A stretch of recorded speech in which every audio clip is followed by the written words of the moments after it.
Hey everyone, so today we're diving into Monero. It's a cryptocurrency built around one really powerful idea. Your money is your business, period. But how does it actually pull off real financial privacy in a world that's so digital? Well, let's get into it. To really get Monero, you gotta see what it's not. Look at a normal Bitcoin transaction. It's basically an open book. You can see the sender, the receiver, the amount, it's all public. Monero, though, it's a total black box. Every single one of those details is completely hidden, and that fundamental difference, right there, is everything.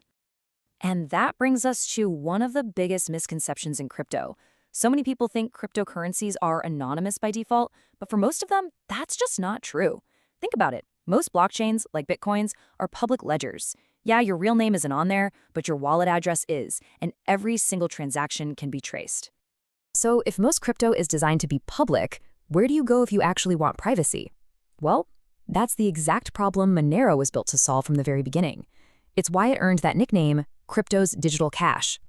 So what exactly is Monero?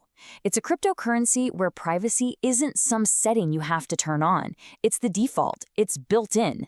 The best way to think about it is like actual cash. You know, when you hand a dollar bill to a cashier, they don't get to see your entire bank history. Monero brings that same simple, powerful anonymity to the internet. But how does it do it? I mean, how does this actually work? It's not magic, it's just some seriously clever cryptography. So let's pop the hood and take a look inside Monero's anonymity engine to see how it keeps you protected. Okay, so here's the billion-dollar question, right? How does Monero hide the sender, the receiver, and the amount, all at the same time in every transaction? The answer is this really elegant combination of three core technologies, all working together seamlessly. First up, to hide who's receiving the money, Monero uses something called stealth addresses. Just imagine if every time you were about to receive mail, you got a brand new one-time use P.O. box. That's basically what Monero does for every single transaction. It creates a temporary address, so no one can link different payments back to your main wallets. Pretty cool, right? Okay, so what about hiding the sender? For that, Monero uses ring signatures. The whole idea is like hiding in a crowd. Your digital signature gets mixed in with a bunch of other decoy signatures. So the network can confirm that yes, a valid payment was sent, but it's impossible for anyone looking from the outside to know for sure which person in the crowd was the actual sender. And now for the final piece of this privacy puzzle, Ring CT. This is a huge upgrade that builds on Ring signatures, and it does one absolutely critical job. It hides the transaction amount. With Ring CT, nobody, except for you and the person you're transacting with, can see how much Monero actually changed hands. So let's just put that all together. Every single time you make a Monero transaction, this happens automatically behind the scenes. A stealth address hides the receiver. Ring signatures hide the sender, and Ring CT hides the amount. And boom, you have a completely untraceable and confidential transaction by default. Okay, so we've talked about the how. The tech is really impressive. But now let's get to the why. Why does this actually matter? Why would somebody go out of their way to choose a privacy coin? What are the real benefits here?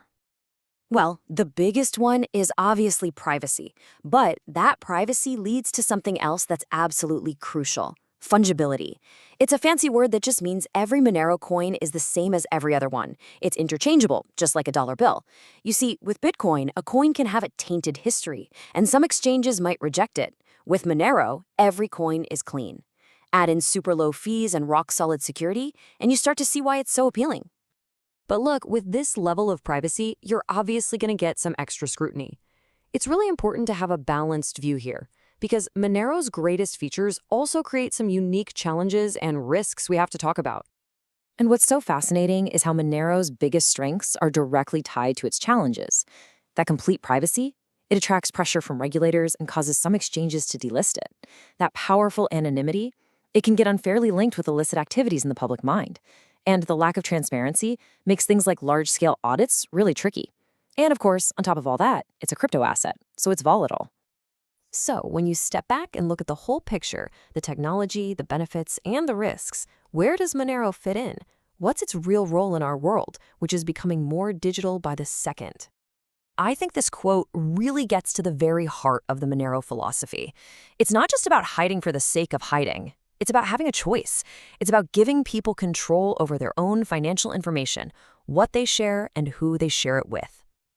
Ultimately, what Monero represents is a pretty powerful statement. It stands for the idea that financial privacy should be a basic right, not some luxury feature. It's a tool for anyone who believes in having secure, confidential transactions, especially in an age where it feels like everything is being watched. So, I want to leave you with this question to think about. As more and more of our lives go online, what is the real value of financial privacy?